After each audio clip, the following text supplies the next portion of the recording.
संरक्षक अरुण सांगा जी, अभिजीत बालमुचु जी, जिंदर जी और सभी जो मंच पे आसीन हैं, और आप सभी से भी एक प्रश्न है कि हमारे जोसाई मार्डी साहब एक घड़ा में पानी भर रहे थे, लेकिन वो कभी भर ही नहीं रहा था, क्यों? कोई जवाब देगा जोर से? संताली बोल रहा हूँ क्या? समझ गया ना क्वेश्चन? हाँ, कि घड़ा में पानी भर रहे थे जोसाई जी और वो घड़ा नहीं भर रहा था।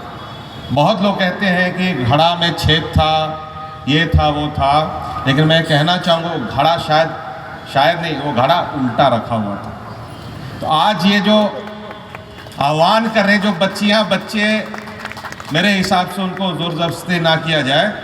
अगर उनको रुचि होगी तो वो आएंगे, अगर रुचि नहीं होगी तो कुछ समय बाद उनकी रुचि ज़रूर आ जाएगी। तो आज हम लोग जब घर से निकल रहे थे, मैं और सांगा साहब, तो उस समय शायद हम लोग साल में 5-7 बार ही धोती पहनते हैं। चाहे विदेश में भी जाता हूँ तो संयुक्त राष्ट्र संघ में भी धोती पहन के ही, और अपना जो उरांव वस्त्र उसको पहन के मैं भाषण देने की कोशिश करता हूँ। तो जब हम निकल रहे तो हमारी मुँह बोली बहन बोली कि अरे बाबू देखो चड्डी दिख रहा। कितनों को पता है हमारे पुरखे करिया कितने लोग जानते हैं? कोई नहीं जानता है। तोलोंग बोलते हैं आप लोग? तोलोंग। अरे जो आगे और पीछे बस ढकता है भाई, जो आगे और पीछे बस ढकता है, जो हमारे पुरखे पहनते थे।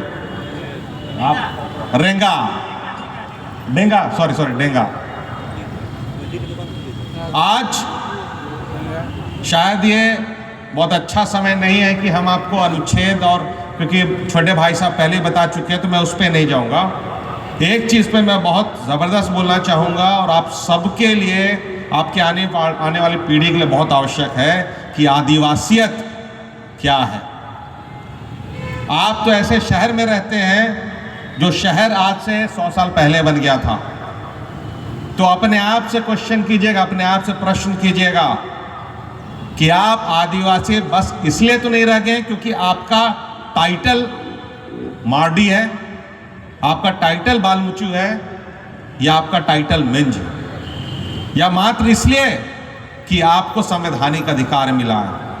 अपने पुरखों को हमेशा याद कीजिएगा, रखिएगा। आज जब कोई, आज बाबा शिबू चले गए, हमारे यहाँ भी जब कोई पुरखा जाता है और जब नया जन्म होता है, हम लोग अपने पुरखे के नाम पे अपने नया वाला बच्चा का नाम रखते हैं। क्यों? क्योंकि वो उनका याद, उनका त्याग समाज में जीवित रहे।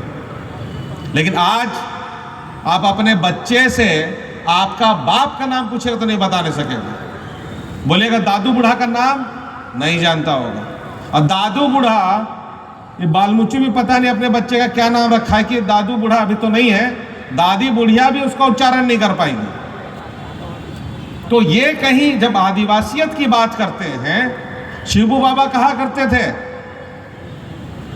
जो ज्यादा पढ़ता है ना वो ज्यादा डरता है। लेकिन इसका ये अर्थ नहीं है कि पढ़ाई मत करो। ये अभिजीत बालमुचु साहब है, अच्छी खासी नौकरी में है, समाज के लिए थोड़ा बहुत दौड़ते हैं, लेकिन उससे ज्यादा समाज के लिए योगदान कर सकते हैं। हमारे आदिवासी समाज में यदि वो आरक्षण का लाभ लेता है तो आप सबों के थाली का हिस्सा का वो उठा के खा रहा है आज। तो उसका ये मात्र दायित्व तो नहीं है कि वो समाचल करे, उसको करना चाहिए। और जब इस प्रकार की बात आती है तो ये जो मंच में बैठे हैं, जो आज सभी युवाओं को, शायद मेरी बेटियां या बहनों को वो आवाज देने का कि सीखिए। हम लोग सब बूढ़ा लोग हैं इधर। कितना साल हो गया सर मेरा? 24। हम लोग सब बूढ़ा सब हैं जो आज इस मंच पे गला फाड़ रहे हैं, कोशिश कर रहे हैं कि उस तरफ जो बच्चे बचे हैं उनका भविष्य सुरक्षित हो। ये बहुत जरूरी है। आप जो अभी हम लोग डेंगा बोल रहे थे ना, फिलीपींस में बता रहा हूं, ये सब छोटे बच्चा लोग बस ऊपर खुला बदन और डेंगा पहन के आज भी अपना पारंपरिक नृत्य करता है। हम लोग से शिक्षा में बहुत आगे, लेकिन फिर भी काहे वो अपना संस्कृति बचा कर रखा है? इसलिए क्योंकि माँ बाप जागरूक होगा तो बच्चा जागरूक होगा। ये संविधान और ताकत, वो लड़ाइयाँ, आदिवासी एकता, जोसाई मार्डी साहब, सांगा साहब, जिंदर साहब और बाकी तमाम लोग जो है यहाँ वो लड़ रहे हैं, लेकिन आज़ादी का लगभग हम लोग 78-79 साल पहुँच रहे हैं, उसके बाद भी क्यों व्यापक बदलाव नहीं है? क्यों? क्योंकि हम लोग में बहुत सारा लोग आज भी उल्टा घड़ा बना हुआ है, जिनको फर्क नहीं पड़ता। जिस दिन संगठित नहीं होइएगा, मेरे ख्याल से बदलाव लाना हम लोग 2-4 लोगों के बस की बात नहीं।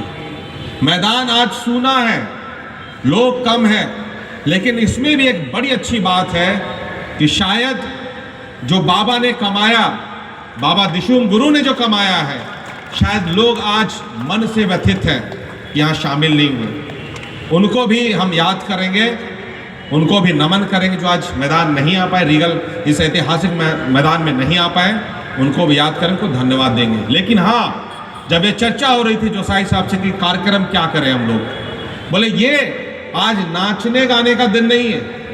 आदिवासी दिवस जो 9 अगस्त को मनता है, विश्वास कीजिए 1982 से लड़ाई चला, 25 साल भारत का छोड़िए, बोलते हैं कि जब ऑफिस गए किसी के यहाँ तो काम होने में 6 महीने लगा, अंतर्राष्ट्रीय स्तर में 25 साल लगा। 1982 से 2007 में हम लोग को United Nations declaration on rights of indigenous people मिलता है, ऑलमोस्ट 25 इयर्स। तो ये संघर्ष पूरे विश्व में है। इससे क्या प्रूव होता है? इससे यह प्रूव होता है कि खाली भारत का आदिवासी का स्थिति दयनीय नहीं है, पूरे विश्व का रिपोर्ट उठा के पढ़िएगा। मैं तो जब बराबर जाता हूं, अपने समकक्ष लोग से मिलता जुलता हूं, बातें करता हूं, तो मैंने देखा है सबका 3 ही चीज का रोना है, जल, जंगल और जमीन। और ये पूरे आंकड़ों में है, जहां जंगल दिखेगा वहां आदिवासी ही होगा, और जहां जंगल और आदिवासी दिखेगा उसी के नीचे आपका खनिज संपदा दिखेगा। शिक्षित होना, पढ़ना, जो लोग रील में डूब गए हैं, रियल लाइफ से रील में चले गए हैं, आप सबों को मेरा अंतिम संदेश, में ज्यादा समय ले रहा हूं, क्षमा चाहूंगा, अंतिम संदेश में आपको यही है।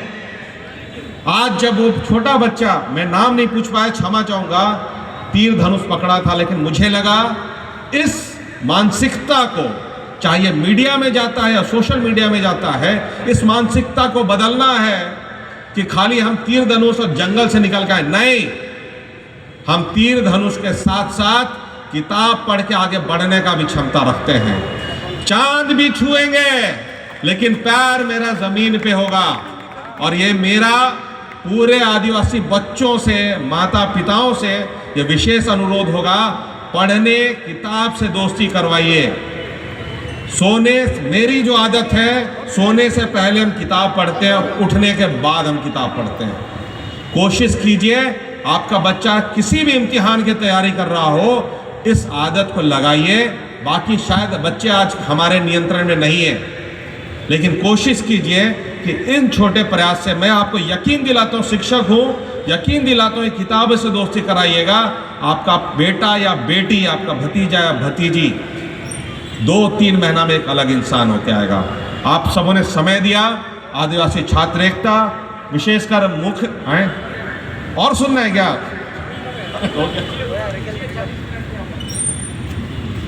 तो ये एक लंबी कहानी थी, और अंत में चूंकि यहां से अनुरोध आ गया है, एक चीज मैं बताऊंगा कि आदिवासियत के बारे में मैं क्यों इतना कह रहा हूं, और हम लोग इतना उल्टा घड़ा क्यों हो गए। पिछले 1 दशक से, उससे पहले 1994 से लेकर 2005 तक संयुक्त राष्ट्र संघ बोलता, जितना भी 192 देश है, सब अपना अपना देश, इसमें जो आदिवासी देश खासकर हैं, वो दशक मनाएगा, आदिवासी दशक। 10 साल आदिवासियों के बारे में, उनके संस्कृति के बारे में चर्चा होती है। बाद में इसको 2005 से 2015 पुनः 10 साल के लिए एक्सटेंड किया गया। उसके बाद 2019 को अंतर्राष्ट्रीय आदिवासी भाषा घोषित किया गया। उसके बाद 2022 से 2032 तक अंतर्राष्ट्रीय भाषा और संस्कृति के संरक्षण के लिए रखा गया। कहने का अर्थ ये है, पूरा दुनिया आज घूम के देख रहा है कि जो लालच बढ़ी है, जो प्रकृति का दोहन हो रहा है, शोषण हो रहा है, पृथ्वी को कौन बचाएगा? तो आदिवासी जीवन शैली बचाएगी। इसका कहने का अर्थ नहीं है कि आज चल बेटा जंगल जाओ, नहीं। जंगल से, जमीन से और बाकी आपके जो आदि शक्ति है, उससे जो आपने सीखा है, जो मौलिकता सीखी है, उसको समझना है। आज बड़े बड़े रिसर्च हो रहे हैं आदिवासियों के रहन सहन पे, खान पान पे। फूड एंड एग्रीकल्चरल ऑर्गेनाइजेशन, ये रोम में है, आज ये कह रहा है कि पारंपरिक खेती पे वापस जाओ, डीएपी मत लगाओ, गाय गरू का गोबर ही इस्तेमाल करो, पारंपरिक बीज। पहले हम लोग अपना खपरा घर के नीचे, जहाँ पे रसोई घर था, वहाँ मकई को टांग के रखते थे। वो एक तरीका था, वहाँ टेम्परेचर मेंटेन होता था, वो तरीका था जहाँ कीटनाशक से बचा के रखते थे। तो इन सभी चीज़ों पे रिसर्च हो रहा है। इसलिए मैंने जब शुरू में कहा आदिवासी कौन, आदिवासी कैसे, तो जब पूरा विश्व आप पे रिसर्च करना चाह रहा है, मुझे लगता है हम सभी का ये दायित्व तो जरूर बनना चाहिए कि अपने अंदर भी झांक के देखें कि हम लोग कितना प्रतिशत आदिवासी रह गए हैं। आप सबको बहुत बहुत धन्यवाद। जोहार।